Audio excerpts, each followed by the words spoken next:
Very good morning to all the students. As we have already completed part 1 of chapter number 2, the sound of music.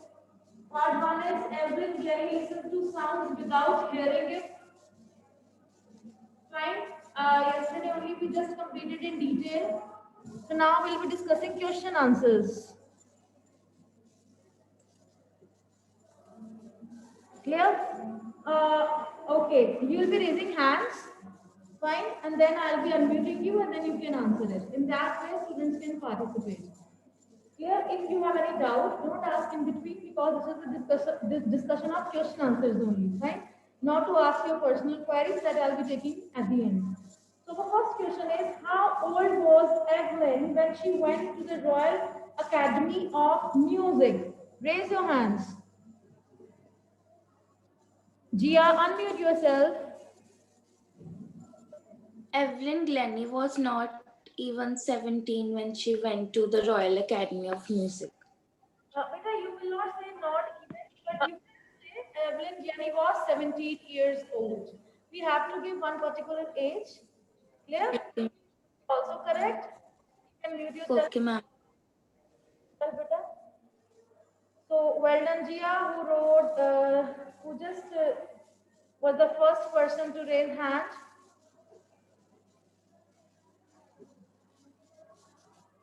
Let me check who else is there.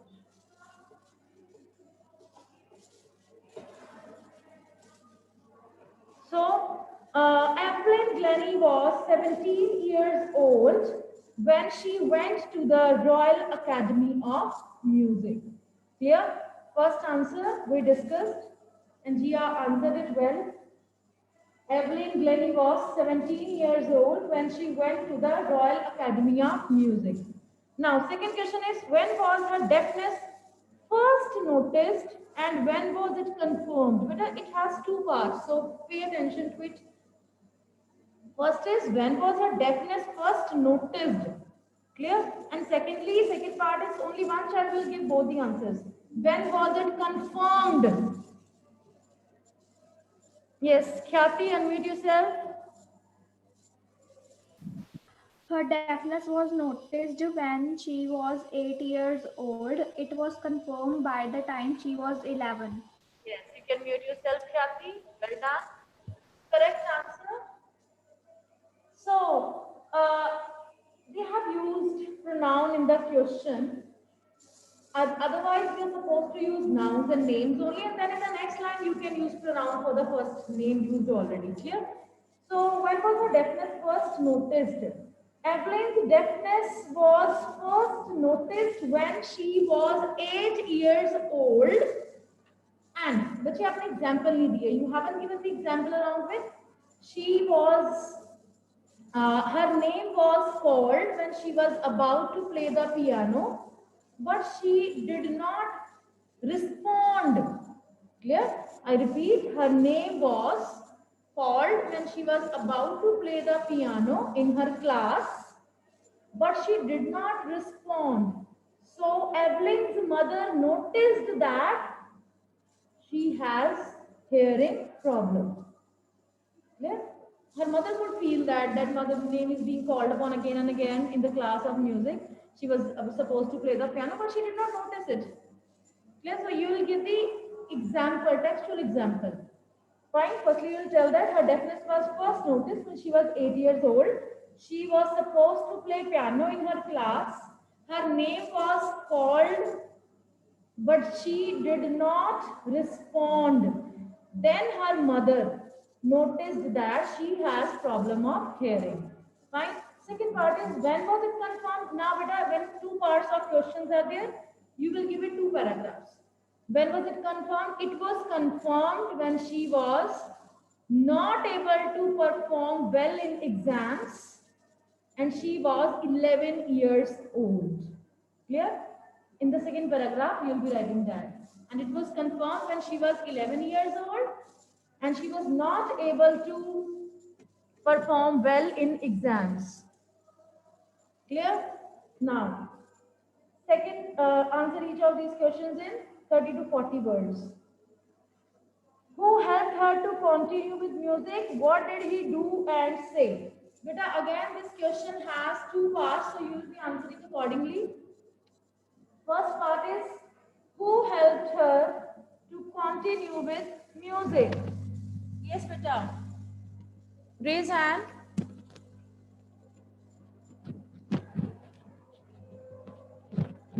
Dipt Kirti is there. Okay, Dipt Kirti, unmute yourself. Ma'am, Ron Forbes helped her to continue the music. Yes, beta. And second part, what did he do to help?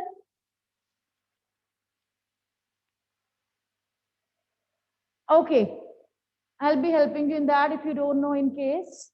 Page number 18, beta. You are supposed to use textual language when you write answers, fine? So on page number 18, we have third, you can say second paragraph where number 3 is written. That paragraph is there now, but Evelyn was not going to give up this paragraph. You can say sixth line. Percussionist Ron Forbes spotted her potential. This one. Clear? From here onwards, percussionist Ron Forbes spotted her potential. He was able to recognize that this girl can also learn to play music. Fine. So his name you will be giving. Then you will be changing paragraph. What did he do so? To encourage her. He began by tuning two large drums to different notes. Don't listen through your ears, he would say. Try to sense it some other way. Clear? Other way. So our answer is clear. Who helped her to continue with music? Ron Forbes, percussionist. The person who can play various kinds of instruments like drums and all. So you'll be mentioning percussionist Ron Forbes. Akela Ron Forbes nahi likhoge. Percussionist Ron Forbes helped Evelyn. Percussionist Ron Forbes helped Evelyn to continue with music. He began by tuning two large drums to different notes. He would say to Evelyn, comma, inverted comma, start, don't listen through your ears. Try to sense it some other way. Full stop, comma, closes. Clear? Because these are the words, exact words of Ron Forbes. That's why we are supposed to put it in inverted commas. Clear, beta? When somebody has given some statement, we'll be putting in inverted commas. Now, name the various places and causes for which Evelyn performs. This answer is on the same page, beta. This page, page number 20. Anyone who would like to answer?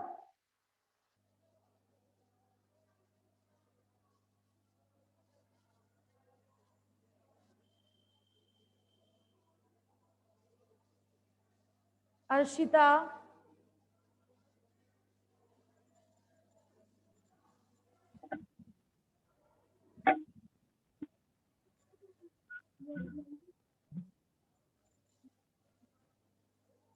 Yes, beta, can you hear me?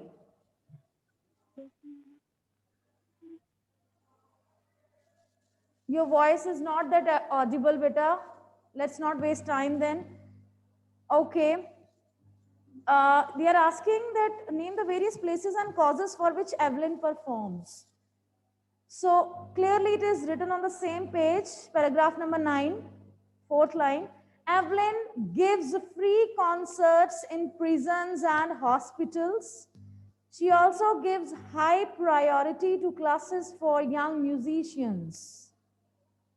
Clear? You can underline this answer here. Evelyn gives free concerts in prisons and hospitals. She also gives high priority to classes for young musicians. Clear? Now, next is long question. How does Evelyn hear music? How does Evelyn hear music? It's on page 19. Page 19, last paragraph, 7th paragraph. They have written as for music. You need not write that. You start from she explains, but you will not be writing she explains. Evelyn explains. They are asking you, how does she sense music? People listen to the music, but she was feeling it actually. Clear? So whatever she felt, she has already discussed with you all. Clear? It pours in through every part of her body. You won't be writing my body because these are the words you will be changing into third person, sorry, fine. So you will write Evelyn explains. It pours in through every part of her body. It tingles in the skin, her cheekbones, and even in her hair. When she plays the xylophone, she can sense the sound passing up the stick into her fingertips. By leaning against the drums, she can feel the resonances flowing into her body. On a wooden platform, she removes her shoes so that the vibrations pass through her bare feet and up her legs. That's it. Fine. You can better add up your details also, that Evelyn would feel the music rather than you can say she was not able to listen to it. See, this is not the time to enter the class. Very late some students try to enter.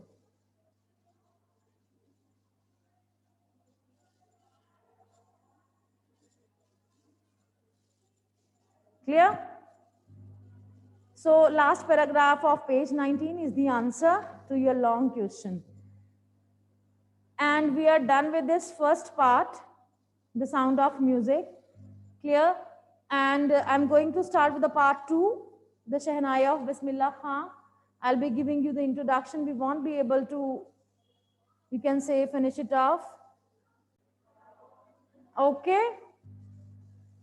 The Shehnai of Bismillah Khan. We won't be able to complete this part, but we'll try to understand, you can say, because both the parts are directly associated with music, the sound of music. That's why they have named the chapter The Sound of Music. Here we have done part 1, Evelyn Glennie. So now we'll be moving on to our part 2.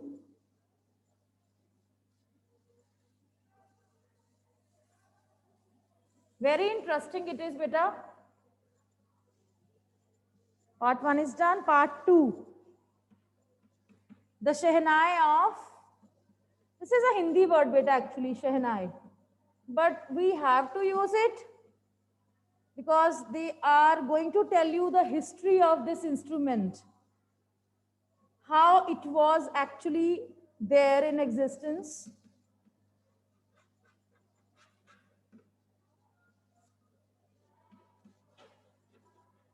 One task I'm giving you, you can see many pictures over here.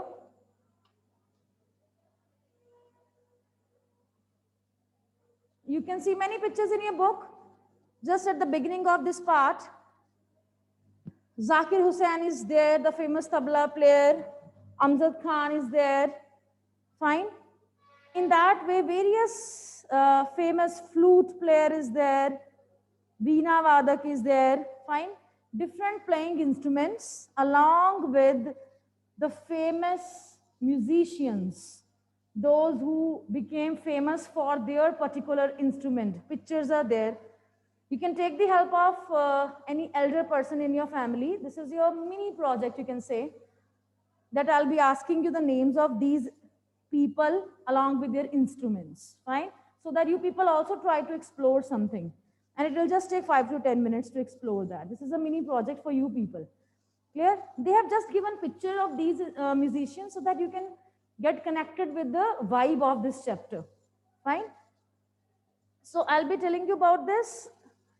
Whenever this we just hear about this word Shehnai, which is a Hindi word, what comes into our mind? We directly start thinking about marriages, happiness, auspiciousness, some functions and all. Clear? So in this it's about it is dated back to the times when Aurangzeb was there. So Shehnai was you can say Shehnai came into existence at the time of Aurangzeb. Emperor Aurangzeb banned the playing of a musical instrument called pungi in the royal residence, for it had a shrill, unpleasant sound. Now, what is a pungi? You might be laughing after hearing this word, but actually it was an instrument at the time of Aurangzeb. Those beta who are not paying attention to, I can ask any one of you in between whatever I have explained so far. Clear? Navya Dhawan is there, one child. I'm announcing in between. Who has muted the teacher? Very good. Out of these 40 students, 39 are listening to the teacher, and we have the proof with us. So Navya Dhawan, if you do not unmute the teacher, you're not paying attention, you're just for the sake of attendance sitting there. We have the icons, we can track any one of you from here, those who are listening to me or not. So I won't be marking you present here if you join accordingly, fine. So Emperor Aurangzeb banned the playing of a musical instrument.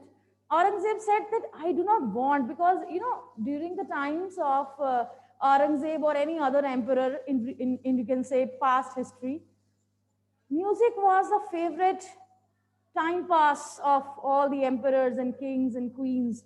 They would sit and relish the live music concerts in front of them. They would call the famous musicians and singers, and they would enjoy the time.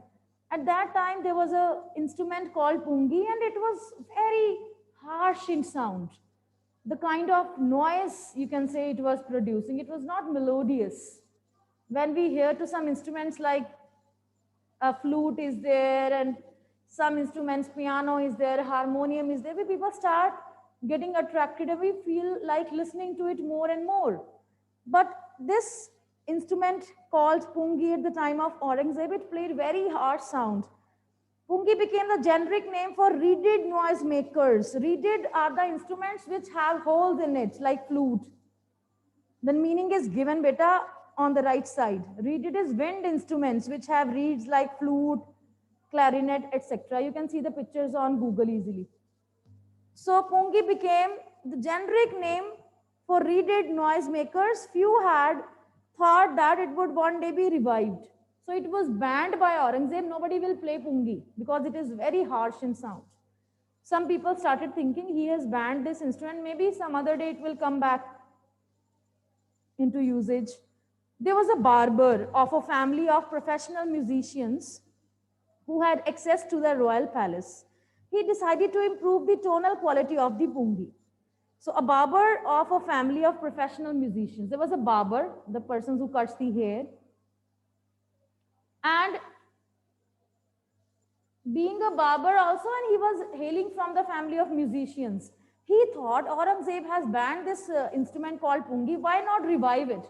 Why not make changes into it? This idea entered his mind. He chose a pipe with a natural hollow stem that was longer and broader than the pungi and made 7 holes on the body of the pipe. So firstly, the base was pungi only. He kept in front of this instrument. He thought, I want to you can say invest into this old instrument. I would like to renew it, and by giving some other name, I'll try my level best. So this barber, he chose a bigger pipe and broader pipe and he just started doing holes into it. There were 7 holes. And after that, when he played on it, he started closing and opening of some of these holes. Soft and melodious sounds were produced, and he was successful in it. The efforts he made, or idea which enlightened his mind, he was successful in it. He played the instrument before royalty. Royalty means emperor. He played this instrument in front of Aurangzeb, and everyone was so impressed. The instrument so different from the pungi had to be given a new name. So everybody was amazed that, wow, how this man could, you can say, change this instrument and started producing melodious voice suddenly. So since it was first played in the Shah's chamber, now very important beta, how does this word Shehnai came into existence? Clear? Earlier there was a instrument called pungi, which would produce very harsh sound. Emperor banned it. Sorry. Uh, but he transformed it, the barber hailing from musician's background, transformed it, and it got a new name called Shehnai, which used to be played in the marriages and functions when babies were born. Shehnai was considered an instrument of auspiciousness. Clear? So, how did this word came into existence? Shehnai. You might have heard this word nai. Nai is barber. Barber in English. In Hindi we say nai. Shah words come from Shah. Shah is emperor, because firstly this instrument, this new improvised instrument was played in the chamber of an emperor, that is in Hindi we call it Shah. From Shah they made this word Sheh, and from barber, a barber played it, improvised it. That's why Shehnai was the word which was kept for this new instrument. So you can get a question, how was it named? Clear? So, since, underline these lines, since it was first played in the Shah's chambers and was played by a Nai, the instrument was named Shehnai. Underline it. Now, you can see two pictures in your book, beta. Two pictures are there. One is Shehnai, the other one is pungi, the instrument which was banned, which used to produce very harsh sound. Clear? And this was Shehnai, which was producing very melodious sound. Clear, beta? The sound of Shehnai began to be considered auspicious. And for this reason, it is still played in temples, and it is indispensable component of any North Indian wedding. Indispensable, which cannot be separated. So Shehnai was considered such an important instrument that it has to be there in each and every marriage function. Without it, no function will be there. In the past, Shehnai was part of the Naubat, underline this, or traditional ensemble of 9 instruments found at royal courts. Let me give you a word on it. That Shehnai was so famous at that time that it became Naubat, means 9. 9 instruments were chosen specially, and Shehnai was one amongst them. Till recently, it was used only in temples and weddings. The credit for bringing this instrument onto the classical stage goes to Ustad Bismillah Khan. Underline this now. So earlier, when it came into existence, Shehnai was being played in marriages, functions, considered a sign of auspiciousness, prosperity. But nobody thought that this instrument can be played at the stage of classical instruments also. Nobody thought like that. But Ustad Bismillah Khan was the first person who brought Shehnai on classical stage. Classical singing is very difficult if you compare it with other singing patterns. So he was the first person who thought, why not to take this instrument to next higher level. As a 5-year-old, underline beta, Bismillah Khan played gilli danda near a pond in the ancient state of Dumrao in Bihar. Again, gilli danda is another terminology from Hindi language or Punjabi language maybe. Now, when he was 5 years old only, this Bismillah Khan, he would play just like we all kids used to play near the pond in Dumrao in Bihar. Dumrao is the name of his village in Bihar. And you know, he would regularly go to the nearby Biraji temple to sing the Bhojpuri Chheta. This is actually at the end of which he would earn a big laddu weighing 1.25 kilogram, a prize given by the local Maharaja. When he was just 5-year-old boy, he would go to sing a typical, you can say, song, jaise in Punjabi, tappe are there, in some other language, something else is there, fine. But in Bihar, Chheta was there, he would sing Chheta, a Bhojpuri song. And after which he would get a big, huge laddu of 1.25 kilogram as a prize by one of the Maharajas over there. And they're talking about 80 years ago. And this little boy has traveled so far. After, he never knew that at the age of 5, the boy who used to play gilli danda by the side of a pond, he would be called, he will be awarded with Bharat Ratna, which is very prestigious award in India. Highest civilian award. Underline, this little boy named Bismillah Khan, he became so famous later on that he earned Bharat Ratna also. He was born on 21st March 1916. Bismillah belongs to a well-known family of musicians from Bihar. Underline this, background of Bismillah. His grandfather, Rasool Baksh Khan, was the Shehnai Nawaz of the Bhojpur King's Court. So his grandfather was also a Shehnai player. His father, Paighambar Baksh, and other paternal ancestors were also great Shehnai players. Paternal means hailing from father's side. Maternal means hailing from mother's side. Clear? Paternal is from father's side. So Bismillah Khan's father, his father, in that way, in his family of fathers, everybody was very good musician. So that's why he inherited those traits from his forefathers. The young boy, we are on page 23 now. The young boy took to music early in life. At the age of 3, when his mother took him to his maternal uncle's house in Benares, Bismillah was fascinated watching his uncles practicing the Shehnai. So as a child, he never knew that he will be such a huge, you can say, respect he would be earning, awards he will be receiving. He just started as just a casual, normal boy. But he was raised in such circumstances where he would see people playing Shehnai, singing, you know, playing different musical instruments.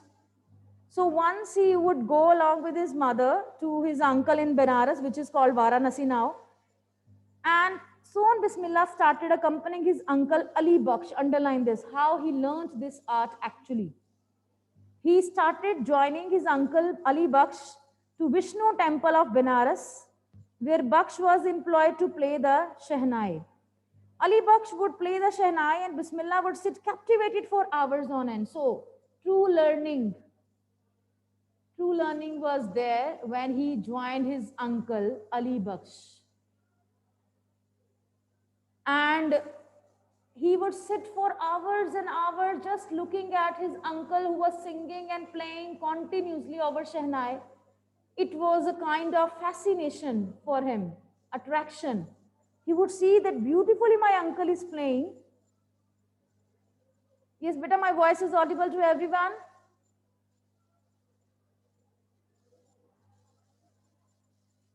Send me thumbs up for that if you can hear me clearly.